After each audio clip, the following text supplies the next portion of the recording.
ರಜೆ ಬಂತಂತ ಅಂದ್ರೆ ರಾಯಚೂರಿನಲ್ಲಿ ಒಂದು ವಿಚಿತ್ರ ಘಟನೆ ನಡೀತಾ ಇದೆ. ಬೇಸಿಗೆ ರಜೆ ಅಂತ ಅಂದ್ರೆ ರಾಯಚೂರಿನಲ್ಲಿ ಬಾಲಕಿಯರು ನಾಪತ್ತೆಯಾಗ್ತಾ ಇರುವಂತಹ ಆಘಾತಕಾರಿ ಅಂಶ ಬೆಳಕಿಗೆ ಬಂದಿದೆ. SSLC PUC ಪರೀಕ್ಷೆಯನ್ನು ಬರೆದಿರುವಂತಹ ವಿದ್ಯಾರ್ಥಿನಿಯರೇ ಇಲ್ಲಿ ನಾಪತ್ತೆಯಾಗ್ತಿದ್ದಾರೆ. ನೋಟ್ಸ್ ತರೋದಾಗಿ ಹೇಳಿ ಹೋದವರು ಮನೆಗೆ ವಾಪಸ್ಸೇ ಬರ್ತಾ ಇಲ್ಲ. ಫ್ರೆಂಡ್ಸ್ ಮನೆಗೆ ಹೋಗೋದಾಗಿ ಹೋದವರು ಕೂಡ ವಾಪಸ್ ಬರ್ತಿಲ್ಲ. ನಾಪತ್ತೆಯಾದಂತಹ ಹೆಣ್ಣು ಮಕ್ಕಳಿಗಾಗಿ ಪೋಷಕರು ಹುಡುಕಾಟವನ್ನು ನಡೆಸ್ತಾ ಇದ್ದಾರೆ.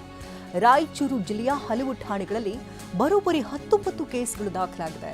ಪೊಲೀಸ್ ತನಿಖೆ ವೇಳೆ ಪ್ರೀತಿ ಪ್ರೇಮದ ವಿಚಾರ ಈಗ ಬೆಳಕಿಗೆ ಬಂದಿದ್ದು, ಪ್ರೀತಿ ನೆಪದಲ್ಲಿ ವಯಸ್ಕ ಯುವಕರ ಜೊತೆ ಬಾಲಕಿಯರು ಪರಾರಿಯಾಗಿದ್ದಾರೆ ಎನ್ನುವಂತಹ ಆಘಾತಕಾರಿ ಮಾಹಿತಿ ಹೊರಬೀಳ್ತಾ ಇದೆ.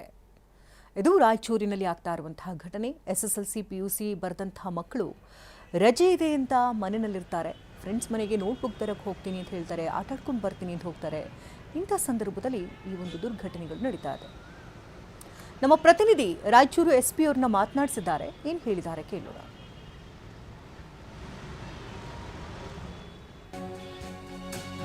ಇನ್ನು ಪರೀಕ್ಷೆ ಮುಗಿದ ಬಳಿಕ ಬಾಲಕಿಯರು ಪರಾರಿ ಆಗ್ತಾ ಇದ್ದು, ತನಿಖೆಯ ಸಂದರ್ಭದಲ್ಲಿ ಆರೋಪಿಗಳು ವಯಸ್ಕರಾಗಿರುವುದು ಬೆಳಕಿಗೆ ಬಂದಿದೆ. ನಾಪತ್ತೆಯಾದಂತಹ ಹುಡುಗಿಯರು ಅಪ್ರಾಪ್ತಿಯರಾಗಿದ್ದಾರೆ. TV9ಗೆ ರಾಯಚೂರು SP ಅರುಣಗಾಕ್ಷು ಗಿರಿ ಹೇಳಿಕೆಯನ್ನ ಕೊಟ್ಟಿದ್ದು, ಪೋಷಕರು ಹಾಗೆ ಕುಟುಂಬದವರು ಕೌನ್ಸಿಲಿಂಗ್ ಮಾಡಬೇಕು. ಬಾಲಕಿಯರು 18 ವರ್ಷದೊಳಗಿದ್ರೆ ಕಿಡ್ನಾಪ್ ಆಗುತ್ತೆ. ಜೊತೆಗೆ ಕಾನೂನು ಪ್ರಾಧಿಕಾರ ಜೊತೆ ಈಗಾಗಲೇ ಸಭೆಯನ್ನ ನಡೆಸಲಾಗ್ತಾ ಇದೆ ಅಂತ ಮಾತನಾಡಿದ್ದು, ಶಾಲಾ ಕಾಲೇಜುಗಳಲ್ಲಿ ಜಾಗೃತಿಯನ್ನ ಮೂಡಿಸಲಾಗ್ತಾ ಇದೆ. ವಯಸ್ಕ ಯುವಕರಿಗೂ ಕಾನೂನು ಅರಿವನ್ನು ಮಾಡಿಸಲಾಗಿದೆ ಅಂತ ಮಾತನಾಡಿದ್ದಾರೆ. ಸರ್, ಏನಾಗ್ತಾ ಇದೆ, ಶಾಲೆ ರಜೆ ಕೊಟ್ಟ ಮೇಲೆ ಸುಮಾರು ಇದು ಪ್ರಕರಣಗಳು ಮೊದಲಿಂದ ಬೆಳಕಂತ ಬಂದಿದೆ. ವರ್ಷದಿಂದ ವರ್ಷಕ್ಕೆ ಜಾಸ್ತಿ ಆಗ್ತಾ ಇದೆ. ಎಲ್ಲೋ ಒಂದು ಕಡೆ ಮೊಬೈಲು TV ನೋಡಿ ಅಪ್ರಾಪ್ತ ಬಾಲಕಿಯರೇನೈತೆ ಮನೆ ಬಿಟ್ಟು ಪ್ರೀತಿ ಪ್ರೇಮದ ಹೆಸರಿನ ಮೇಲೆ ಮನೆ ಬಿಟ್ಟು ಹೋಗ್ತಾ ಇದ್ದಾರೆ.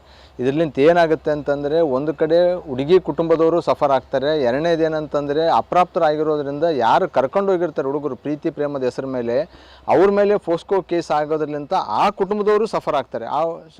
ಯಾಕಂದರೆ ಕಾನೂನುಗಳು ಭಾಳ ಕಠಿಣ ಇದ್ದಾವೆ. ಎಲ್ಲೋ ಒಂದು ಕಡೆ ಪೋಷಕರು ಹೆಚ್ಚಿನ ನಿಗಾ ವಹಿಸಬೇಕು. ಜೊತೆಗೆ ಅವರಿಗೆ ಜಾಗೃತಿ ಮೂಡಿಸುವ ಕೆಲಸಗಳಾಗಬೇಕು. ಓಣಿಗಳಲ್ಲಿಯೂ ಜಾಗೃತಿ ಮೂಡಿಸುವ ಕೆಲಸಗಳಾಗಬೇಕು. NGOಗಳ ಮೂಲಕ ಮಾಡಬೇಕಾಗಿದೆ.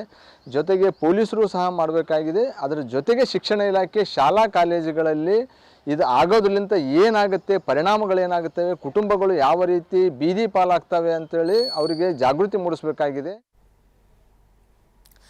ನಮ್ಮ ಪ್ರತಿನಿಧಿ SP ಅವ್ರನ್ನ ಮಾತನಾಡಿಸಿದ್ದಾರೆ. ಏನು ಹೇಳಿದ್ದಾರೆ ಕೇಳೋಣ.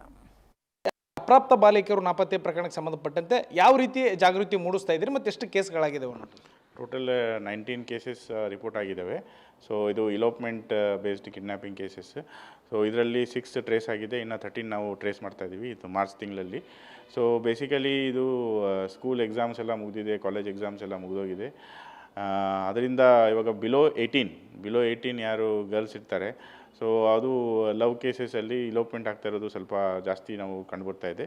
ಸೊ ಇದ್ರ ಮೇಲೆ ನಾವು ಎಲ್ಲ ರಿಕ್ವೆಸ್ಟ್ ಮಾಡ್ತಾ ಇದ್ದೀವಿ ಎಲ್ಲ ಪೇರೆಂಟ್ಸ್ಗೆ ಮತ್ತು ಅವ್ರ ಫ್ಯಾಮಿಲಿ ಮೆಂಬರ್ಸ್, ಸಿಸ್ಟರ್ಸ್, ಬ್ರದರ್ಸ್ ಸ್ವಲ್ಪ ಕೌನ್ಸಿಲಿಂಗ್ ಮಾಡೋಕ್ಕೆ. ಎಸ್ಪೆಷಲಿ ಬಿಕಾಸ್ ಅಪ್ರಾಪ್ತ ಬಾಲಕಿಯರು ಬಿಲೋ 18 ಇದ್ದರೆ, that is legal age of consent is 18. So below 18 it becomes kidnapping. So ಇದು ಸ್ವಲ್ಪ ಎಲ್ಲರಿಗೂ ಕೌನ್ಸಿಲಿಂಗ್ ಮಾಡಬೇಕು. ಇದರಲ್ಲದೆ ನಮ್ಮ ಪೊಲೀಸ್ ಆಫೀಸರ್ಸ್ ಆ್ಯಂಡ್ ಪೊಲೀಸ್ ಸಿಬ್ಬಂದಿ ಕೂಡ ಬೀಟಲ್ಲಿ ಹೋಗಿ ಎಲ್ಲ ಸ್ಕೂಲ್ಸ್, ಕಾಲೇಜಸ್ಗೆ ಎಲ್ಲ ಹೋಗಿ ಅವೇರ್ನೆಸ್ ಕ್ಯಾಂಪೇನ್ ಕೂಡ ಮಾಡಿದರು. ಫೆಬ್ರವರಿ ತಿಂಗಳಲ್ಲೂ ಮಾಡಿದರು, ಮಾರ್ಚಲ್ಲೂ ಮಾಡಿದರು, to as a preventive measure for elopement. So awareness ಕೂಡ ನಾವು ಮಾಡಿದ್ದೀವಿ. ಇದಲ್ಲದೆ ನಮ್ಮ ಡಿಸ್ಟ್ರಿಕ್ಟ್ ಲೀಗಲ್ ಸರ್ವಿಸಸ್ ಅಥಾರಿಟಿ ಅವರ ಜಡ್ಜ್ ಜೊತೆ ಕೂಡ ನಾವು ಸ್ಪೆಷಲ್ ಜುವೆನೈಲ್ ಒಂದು ಮೀಟಿಂಗ್ ಕೂಡ ಮಾಡಿದ್ವಿ, ಸ್ಪೆಷಲ್ ಜುವೆನೈಲ್ ಪೊಲೀಸ್ ಯೂನಿಟ್ದು. ಅಲ್ಲಿ ಕೂಡ ಇದ್ರ ಬಗ್ಗೆ ನಾವು ಎಲ್ಲ ಪ್ರಿವೆಂಟಿವ್ ಮೆಷರ್ಸ್ ತೊಗೊಬೇಕು ಅಂತ women and child development department and ಬೇರೆ ಎಲ್ಲ ಎಜುಕೇಷನ್ ಡಿಪಾರ್ಟ್ಮೆಂಟ್ಗೆ ಕೂಡ ನಾವು ಎಲ್ಲ ಮೀಟಿಂಗ್ ಮಾಡಿಕೊಂಡು ಅವ್ರಿಗೆ ಕೂಡ ರಿಕ್ವೆಸ್ಟ್ ಮಾಡಿದ್ದೀವಿ ಅವೇರ್ನೆಸ್ ಕ್ಯಾಂಪೇನ್ ಮಾಡೋಕ್ಕೆ. ಸೊ ನಂದು ಮತ್ತೊಮ್ಮೆ ಒಂದ್ಸಲ ಮತ್ತೆ ರಿಕ್ವೆಸ್ಟ್ ಇದೆ ಎಲ್ಲ ಕೌನ್ಸಿಲಿಂಗ್ ಮಾಡಿ. Legal age of consent is 18. So 18ಗಿಂತ ಕಡಿಮೆ ಇರೋದು it becomes elopement based kidnapping. So ಅದಕ್ಕೆ ಕೌನ್ಸಿಲಿಂಗ್ ಮಾಡಿ ಆ್ಯಂಡ್ ಅವೇರ್ನೆಸ್ ಡ್ರೈವ್ ಮಾಡಿ. ಕಾನೂನಿನ ಅರಿವು ಇರೋದಿಲ್ಲ ಸರ್. ಇಲ್ಲೊಂದು ಕಡೆ ಅಪ್ರಾಪ್ತ ಬಾಲಕಿಯರನ್ನ ಮೇಜರ್ ಅಂದರೆ ವಯಸ್ಸಿಗೆ ಬಂದಿರುವಂಥ ಹುಡುಗರು, ಯುವಕರು ಇಷ್ಟಪಟ್ಟು ಕರ್ಕೊಂಡು ಹೋಗುವಂಥದ್ದು ಇರ್ತವೆ ಅಥವಾ ಅವ್ರ ಜೊತೆಗೆ ಹೋಗುವಂಥವು ಇರ್ತವೆ. ಆ ನಿಟ್ಟಿನಲ್ಲಿ ಯುವಕರಿಗೆ ಮತ್ತು ಯುವ ಜನತೆಗೆ ಯಾವ ರೀತಿಯ ಒಂದು ಸಂದೇಶ ಕೊಡ್ತೀರಿ? ಸೊ ನಾವು ಸ್ಪೆಷಲ್ ಮೆಷರ್ಸ್ ತೊಗೊಂಡಿದ್ದೀವಿ.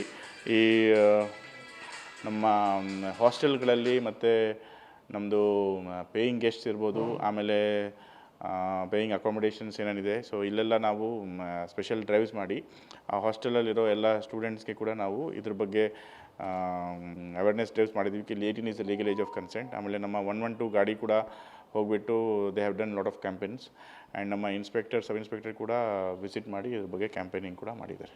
Thank you. ಇದು SP ಅರುಣಾಂಶು ಗಿರಿ ಅವರು ಹೇಳ್ತಾ ಇರುವಂಥದ್ದು. ಕ್ಯಾಮ್ರಾ ಪರ್ಸನ್ ವಾಸುದೇವ್ ಜೊತೆ ಭೀಮೇಶ್ ಪೂಜಾರ್, TV9 ರಾಯಚೂರು.